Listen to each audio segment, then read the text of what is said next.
जिन बच्चों इस समय आप लोग महामना इंस्टीट्यूट के यूट्यूब चैनल से जुड़े हुए हैं और इस चैनल में मैं आप सबका स्वागत करता हूं। आज हम लोग class 12 mathematics Hindi medium NCERT book के 8th चैप्टर समाकलनों के अनुप्रयोग यानी एप्लीकेशन ऑफ इंटीग्रल्स के प्रश्नावली 8.2 को हम लोग पढ़ने जा रहे हैं। 8.1 के कंपैरिजन में ये थोड़ा सा टफ होता है, लेकिन ज़्यादा टफ नहीं होता है। बस समझने की चीज़ है, समझ जाएंगे तो ये भी आपको बहुत अच्छी तरह से समझ में आएगा प्रश्नावली 8.1 की तरह। तो चलिए हम प्रश्नावली 8.2 का क्वेश्चन नंबर 1 हम शुरू करने जा रहे हैं। और देखिए क्वेश्चन नंबर 1, आप सभी लोग बुक खोल लें और क्वेश्चन को समझें। आप देखिए दिया हुआ है परवलय x square is equal to 4y। देखिए इन सब सवालों, ये सब जो क्वेश्चन है, इनको सॉल्व करने के लिए सबसे पहला जो टेक्निकल पॉइंट होता है वो होता है इनका फिगर। अगर आप इनका फिगर सही तरीके से बना लिए ना तो फिर क्वेश्चन सॉल्व करने में कोई प्रॉब्लम नहीं होगी। और अगर सही तरीके से फिगर नहीं बन पाया तो फिर आपको काफ़ी दिक्कत होगी। तो चलिए सबसे पहले तो इस परवलय को देखें और फिर क्या दिया है ये भी देखना है। और वृत्त 4x square plus 4y square is equal to दिया हुआ है 9। सबसे पहले ये वृत्त का समीकरण है, वृत्त के समीकरण को मानक समीकरण के रूप में करें। और मानक समीकरण में आपको पता है कि x स्क्वायर और y स्क्वायर का कोफिशिएंट 1 होता है, यहाँ कोफिशिएंट 4 है, तो 4 को हटाना पड़ेगा। 4 को हटाने के लिए 4 से हमको डिवाइड करना पड़ेगा। x square plus y square is equal to 9/4। तो वृत्त का समीकरण क्या होता है? X square plus y square is equal to a square. अगर हम कंपेरिजन कर दें, ए वृत्त की त्रिज्या होती है, अगर हम कंपेरिजन कर दें तो ए स्क्वायर इज इक्वल टू 9/4 हो गया और ए की वैल्यू निकालेंगे तो 3/2 हो जाएगा। चलिए देखते हैं, पहले हम वृत्त को बनावें यहाँ पर। तो ये देखें, ये है वृत्त और फिर हम यहाँ पर देखिए ये यक्ष अक्ष, हम इसको चाहे तो दिखा सकते हैं, ये यक्ष अक्ष कह लीजिए या वृत्त का व्यास कह लीजिए। थोड़ा सा इसको और हम ऊपर दिखा रहे हैं क्योंकि ये ठीक बीचों बीच में नहीं है। तो ये जो है वृत्त का व्यास है अब आप देखें तो ये वृत्त का व्यास भी है और इसको हम यक्स एक्सिस, यक्स अक्ष भी कह सकते हैं। ये है यक्स यक्स डैश, इसके बाद वाई अक्ष होगा, वाई अक्ष भी इसके वृत्त के व्यास के अनुरूप होगा। तो ये हो जाएगा आपका वाई वाई डैश। और जरा सुनिए, ये वृत्त का केंद्र है, वृत्त का केंद्र ओ, वृत्त के केंद्र का निर्देशांक आपको मालूम है 0 0 होता है। और या कह लीजिए कि वृत्त का केंद्र जो है मूल बिंदु है, तो मूल बिंदु का निर्देशांक 0 0 होता है। और ये जो है वृत्त की त्रिज्या है। अगर हम यहाँ पर कोई बिंदु ए मान लें तो यक्ष अक्ष पे y की वैल्यू 0 होती है। यहाँ का निर्देशांक, और देखिए ये वृत्त की त्रिज्या 3/2 है, तो ये हो जाएगा 3/2 0। अगर ज़रूरत पड़ेगी तो अब फिर अपोजिट साइड में आएंगे तो -3/2 0 हो जाएगा।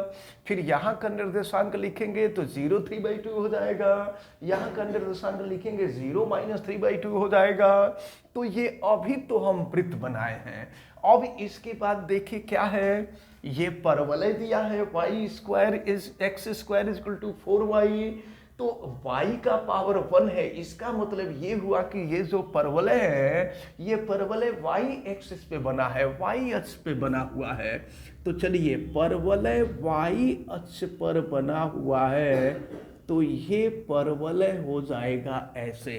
देखिए ये हमने परवलय बना दिया और परवलय का भी इक्वेशन आपको मालूम है। परवलय का इक्वेशन ये दिया हुआ है x square is equal to 4y।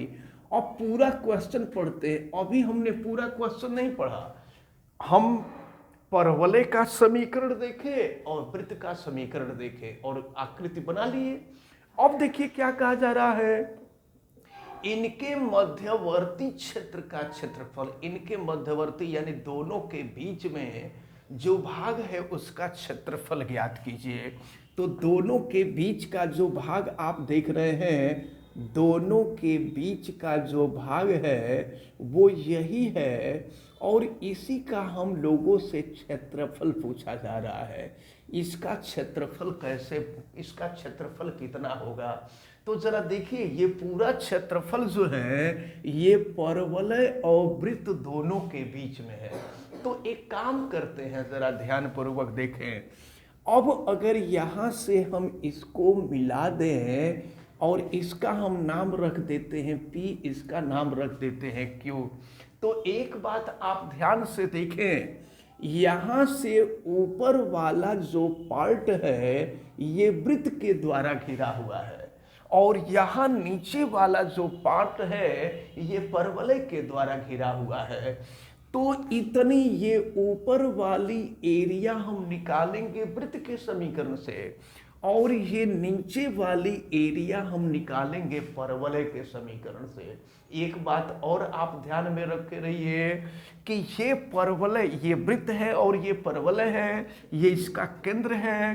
तो देखिए यहाँ से जितनी आकृति इधर के तरफ राइट के तरफ होगी उतनी ही आकृति लेफ्ट के तरफ होगी। तो अगर हम एक काम कर दें, अगर हम आधा एरिया निकाल करके, ये एरिया आधी एरिया निकाल करके अगर इसमें हम 2 से मल्टीप्लाई कर दें तो हमको ये पूरी एरिया निकल जाएगी।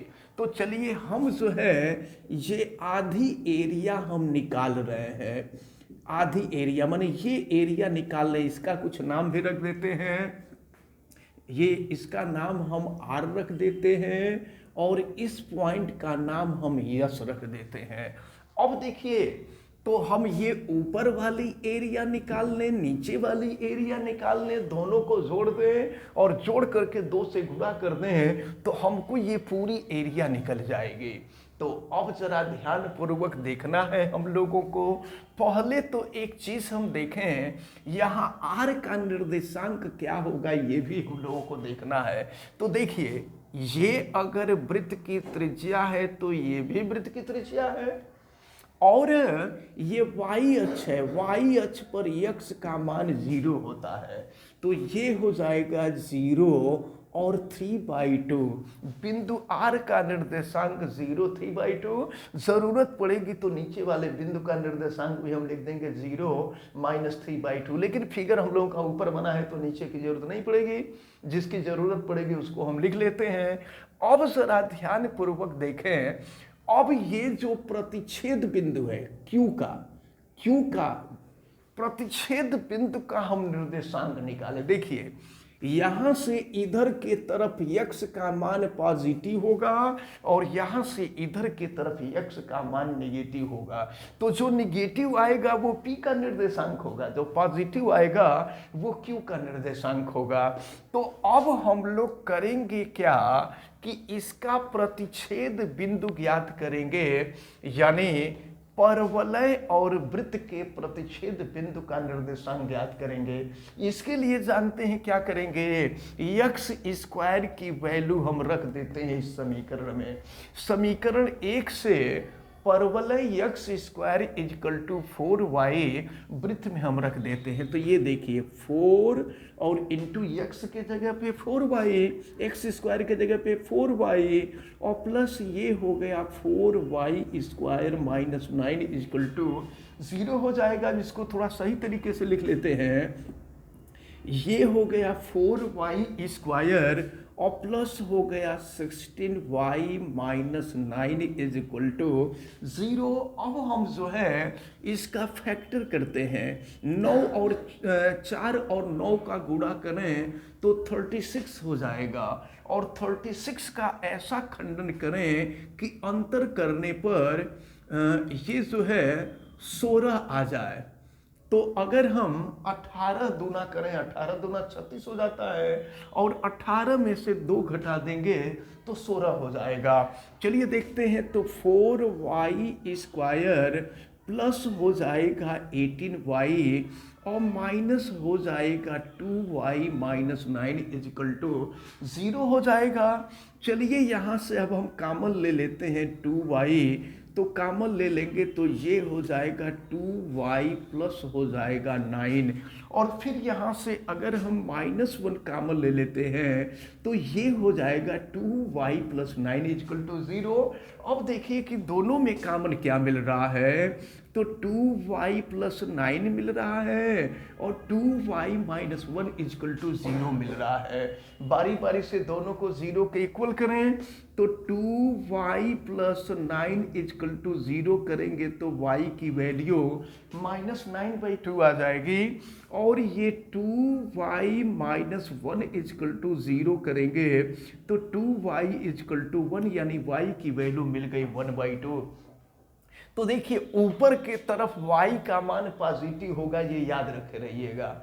नीचे के तरफ तो ये y का मान जो निगेटिव आ रहा है ये नीचे होगा, तो इससे हमको मतलब नहीं, हमको y इजकल टू 1/2 से मतलब है।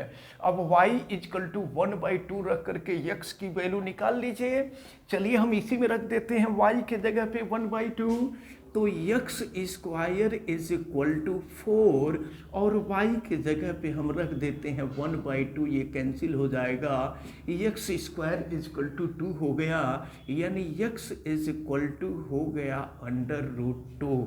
तो अब चले आप जरा ध्यान पूर्वक देखें, अब यहाँ का निर्देशांक q का निर्देशांक हम देखते हैं, तो q का निर्देशांक हो जाएगा √2, x की वैल्यू हो गई √2 और y की वैल्यू है 1/2, ये हो गया आपका 1/2। जरा देखिएगा आप यहाँ ये फिगर ऊपर की तरफ बना है, हम ऊपर की तरफ चल रहे हैं, तो देखिए यहाँ पर हम एक समांतर रेखा खींच रहे हैं और ये है y अक्ष और ये है x अक्ष। x अक्ष से जितनी दूरी q की होगी, x अक्ष से उतनी ही दूरी x की होगी, क्योंकि ये रेखा समांतर है। तो अगर x अक्ष से जो दूरी होती है वो y का मान होता है, यानी यहाँ से ये दूरी 1/2 है, तो यहाँ से यह दूरी भी ये 1/2 होगी। तो y अक्ष पर x का मान 0 होता है और फिर ये हो जाएगा 1/2 0 1/2। अब देखिए निर्देशांक हम लोग ज्ञात कर लिए, लगभग आधा काम हम लोगों का हो गया। यहाँ पर y का मान 0, ध्यान दीजिए, यहाँ y का मान 0, यहाँ y का मान 1/2, यहाँ y का मान 3/2। चूंकि ये y अक्ष पे बना है इसलिए यहाँ हम x dy वाला फार्मूला लगाएंगे और यहाँ पर y की ही वैल्यू मालूम है। अब जरा सुन लीजिए, यहाँ से यहाँ तक हम समाकलन करेंगे तो परवलय लेकर समाकलन करेंगे, और जब यहाँ से यहाँ तक चलेंगे तो यहाँ से ऊपर देखिए, यहाँ से ऊपर वृत्त है, तो जब यहाँ से ऊपर हम बढ़ेंगे तो वृत्त का समीकरण लेकर समाकलन करेंगे, और यहाँ से यहाँ तक परवलय है, परवलय लेकर के हम समाकलन करेंगे। तो चलिए हम करते हैं यहाँ पर क्रिया, और फिर इसके बाद जो है, हालांकि ये समीकरण जो था उसको अलग से लिख लेते हैं। परवलय का जो समीकरण था वो x² = 4y था, और वृत्त का जो समीकरण आपने देखा था 4x² + 4y² = 9 था। हम 4 से डिवाइड करके फिर इसको लिख लेंगे। अब चलें जरा ध्यान पूर्वक देखें, तो अब जो है हम पहले परवलय के लिए हम लिख रहे हैं, तो परवलय के लिए हो जाएगा आपका, देखें, इंटीग्रेशन x dy, परवलय के लिए x dy। तो अब इसको हम x1 लिख देंगे और dy यानी y की लिमिट रखेंगे, जब dy होगा तो y की लिमिट रखते हैं। देखिए यहाँ पर y की वैल्यू 0 और यहाँ y की वैल्यू 1/2, यानी इसका समाकलन जो होगा वो 0 से 1/2 होगा। तो अब ये निकला परवलय के लिए। अब हम चलते हैं वृत्त के लिए। तो वृत्त के लिए फिर हो जाएगा प्लस इंटीग्रेशन। देखिए वृत्त कहाँ से शुरू हो रहा है, वृत्त यहाँ से शुरू होकर यहाँ जाके खत्म हो रहा है। तो यहाँ पर वृत्त के लिए y का मान 1/2 है और यहाँ y का जो मान है वो 3/2 है। तो यहाँ पर 1/2 तो 3/2 हो जाएगा और फिर ये हो जाएगा x2 और ये हो जाएगा dy। इसको आप माइंड में रखे रहिएगा कि x1 परवलय के लिए है, नहीं तो उल्टा मान रख देंगे, लिमिट गड़बड़ हो जाएगी, सब क्वेश्चन गलत हो जाएगा। ये आपको याद रखे रहना है कि जहां लिमिट 0 से 1/2 है वो परवलय है और जहां लिमिट 1/2 to 3/2 है वो वृत्त है। अब चलिए, तो जब हम इतना करेंगे तो हमको केवल इतना ही क्षेत्रफल निकलेगा, आधा क्षेत्रफल निकलेगा। और अगर हमको पूरा क्षेत्रफल निकालना है तो 2 से गुणा करना पड़ेगा। या तो इकट्ठे सब में 2 से गुणा कर दें और या नहीं तो दोनों में 2 से गुणा कर दें। चलिए दोनों में 2 से गुणा कर देते हैं, नहीं तो फिर बाद में कंफ्यूजन होगा। इकट्ठे हम 2 से गुणा कर दिए। अब चलिए हम आगे बढ़ते हैं और रखते हैं वैल्यू। तो अब जो है यहां पर x1 और x2 की वैल्यू रखी जाए तो देखते हैं। अब यहां पर x1 की वैल्यू हम रखते हैं। देखिए तो हम 2 से गुणा कर दें, इसका मतलब कि अब हमको पूरा एरिया निकलेगा। अभी आधा एरिया निकल रहा तो 2 से गुणा कर दिए, पूरा एरिया निकलेगा। तो अब a = 2। देखिए x1 यहां से x की वैल्यू निकालेंगे तो x की वैल्यू 2√y हो जाएगा, यानी ये हो गया। तो 2 यहां भी बाहर निकल जाएगा और √y का मतलब y⁴ 1/2 और ये हो जाएगा dy। लिमिट आपकी 0 से 1/2 होगी और प्लस यहाँ पे IA2 और यहाँ वृत्त से हमको x का मान निकालना होगा। चलिए निकालते हैं। पहले अगर हम 4 से डिवाइड कर दें, चलिए इधर रफ कार्य कर देते हैं। अगर 4 से डिवाइड किए थे तो ये x² + y² = 9/4 आया था और यहाँ से x की वैल्यू हम निकाले थे तो y² इधर आ जाएगा और x की वैल्यू निकालेंगे तो ये अंडर रूट हो जाएगा 9/4 - y²। तो ये हो गया आपका इंटीग्रेशन 1/2 to 3/2 और वैल्यू यहाँ रख देते हैं। तो सुनिए 9/4 है ना, इसको 3/2 का स्क्वायर कर देते हैं। ये हो जाएगा 3/2 का स्क्वायर -y² dy। अब हमको नॉर्मल तरीके से इसको सॉल्व कर देना है, जितना टेक्निकल काम इसमें करना था। अब ये सब क्वेश्चन एग्जाम में आते हैं तो ज्यादा नंबर के आते हैं, भले देखने में छोटे छोटे लगते हैं, लेकिन ये सब क्वेश्चन जो है टेक्निकल होते हैं, इसलिए इनको बहुत अच्छी तरह से आपको तैयार करना होता है। चलिए अब जो है हम लोग सॉल्व करने जा रहे हैं। तो ये हो गया a = 2 × 2 तो 4 हो जाएगा और y⁴ 1/2 का इंटीग्रेशन y⁴ 3/2/3/2 तो y⁴ 3/2/3/2 तो उल्टा हो जाएगा, 2 ऊपर चला जाएगा, 3 नीचे हो जाएगा। लिमिट ये हो गया 0 to 1/2 और प्लस हो गया ये आपका 2। अब हम यहाँ देखते हैं, यहाँ पर फार्मूला लगेगा √a² - x² का। तो x/2 यानी ये हो गया आपका y/2 और फिर हो जाएगा √a² - x² यानी ये हो जाएगा 9/4 और माइनस हो जाएगा y²। ये हो गया और फिर इसके बाद होगा प्लस a²/2। तो a² जो होगा वो 9/4 होगा, 9/4 और by2 होगा तो नीचे 2 आ जाएगा और फिर ये हो जाएगा आपका sin इनवर्स x के जगह पे y और अपान a 3/2 होगा तो 2 ऊपर चला जाएगा, 3 नीचे आ जाएगा और फिर वही लोअर लिमिट जो होगा ये हो जाएगा आपका 1/2 और अपर लिमिट जो होगा वो 3/2 होगा। अब हम लोगों को बस इसको सॉल्व कर देना है। तो अब देखिए a = हो गया 8/3। अब यहाँ पे 1/2 हम कर देंगे तो 1/2 का पावर 3/2 कर दीजिए और -0 कर दीजिए, ये हो गया। अब इसके बाद 2, यहाँ देखिए हम पहले अपर लिमिट रखेंगे। तो अपर लिमिट रखेंगे तो देखिए y के जगह पे हम 3/2 कर रहे हैं और 2 एक पहले से ही मौजूद है। लेकिन अगर यहाँ पर हम कर दें 9/4 और y के जगह पे 3/2 का स्क्वायर कर देंगे तो फिर आपको मिल जाएगा ये 9/4 मिल जाएगा। और प्लस ये देखिए आपका ये है 9/8 और 9/8 साइन इनवर्स ये 2/3 और y की वैल्यू रख दीजिए, y की वैल्यू 3/2 है। ये हो गया आपका 3/2। तो ये जो है अपर लिमिट रखने पर मिला है। अब इसके बाद माइनस करके हम लोअर लिमिट रखेंगे।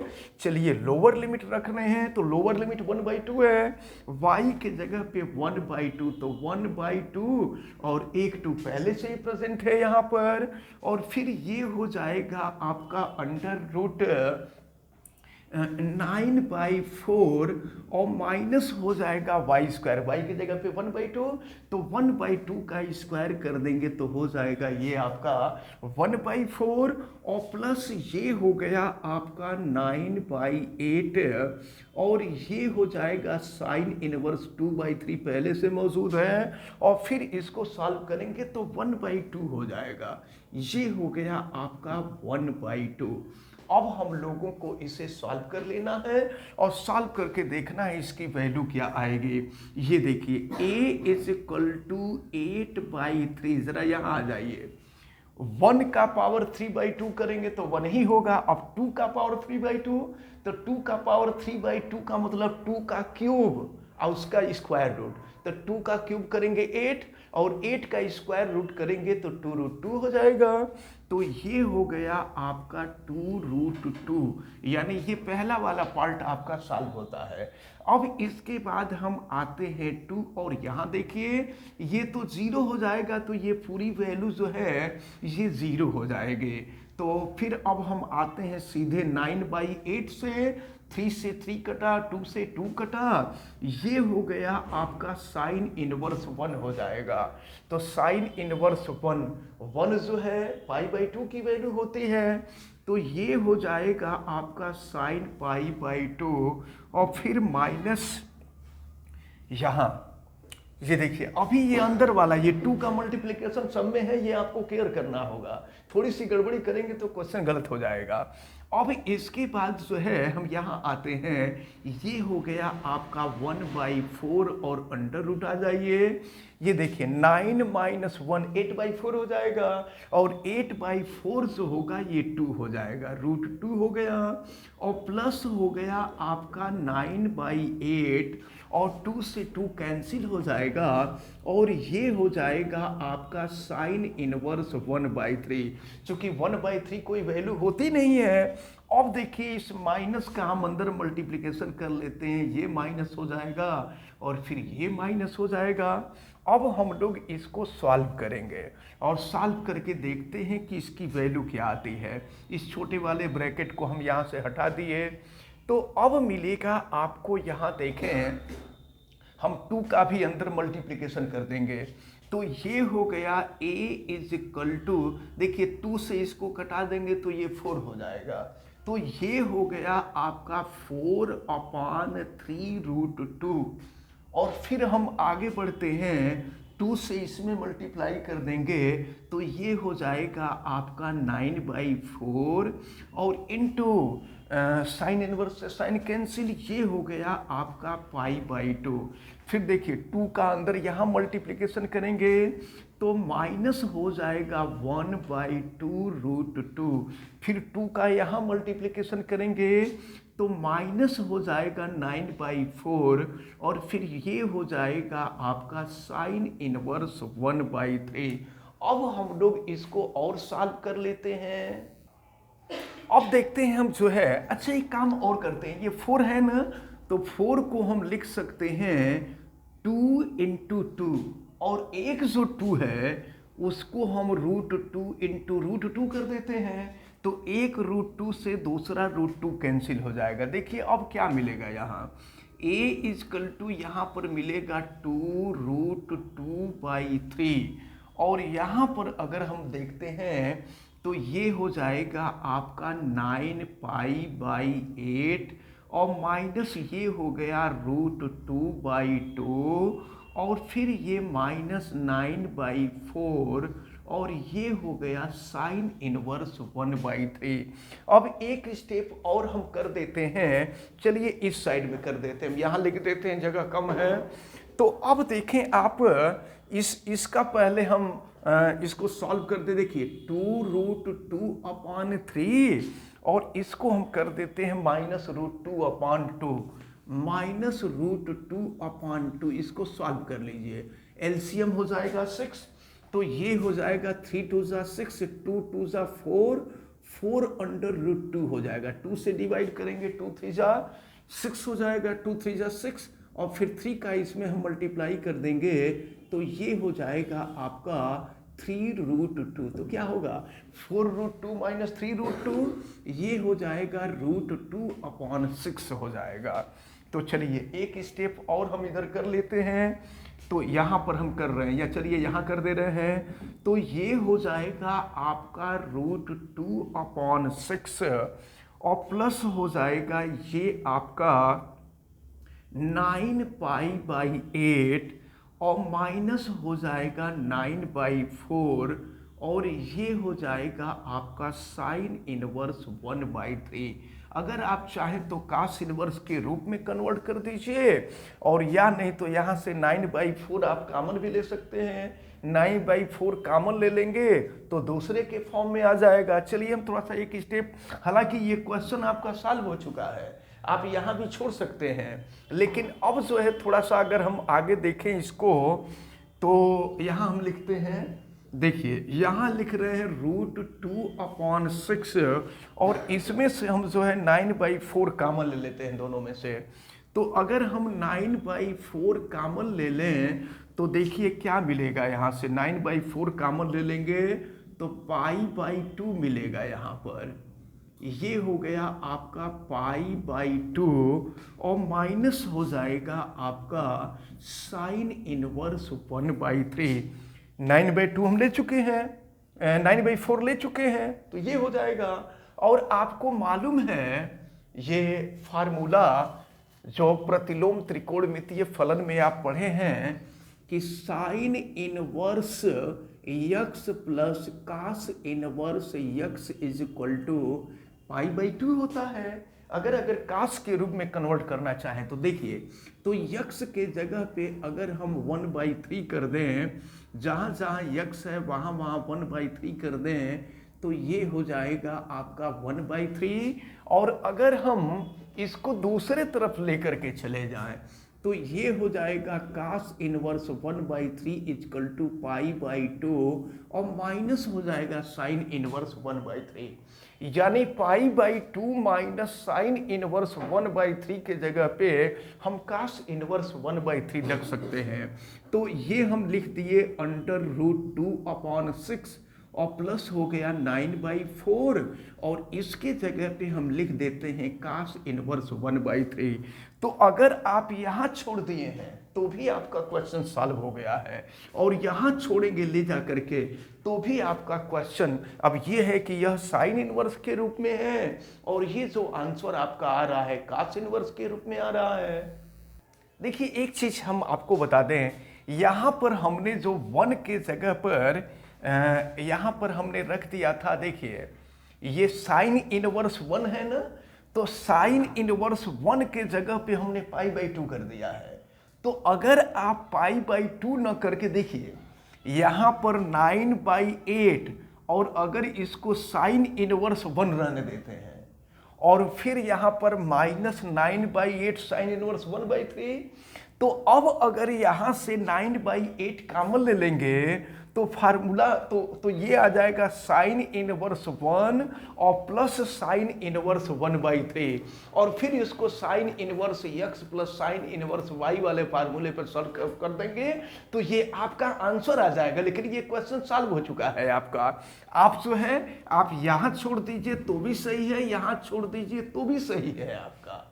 और अगर बिल्कुल आप क्वेश्चन का आंसर मिलाना चाहें आप अपने बुक से, तो उस हिसाब से फिर आपको ये कन्वर्ट करना पड़ेगा। लेकिन सबसे बड़ी चीज़ ये है कि आपको कैसे पता रहेगा कि एग्जाम में ये आंसर इसका किस रूप में आएगा।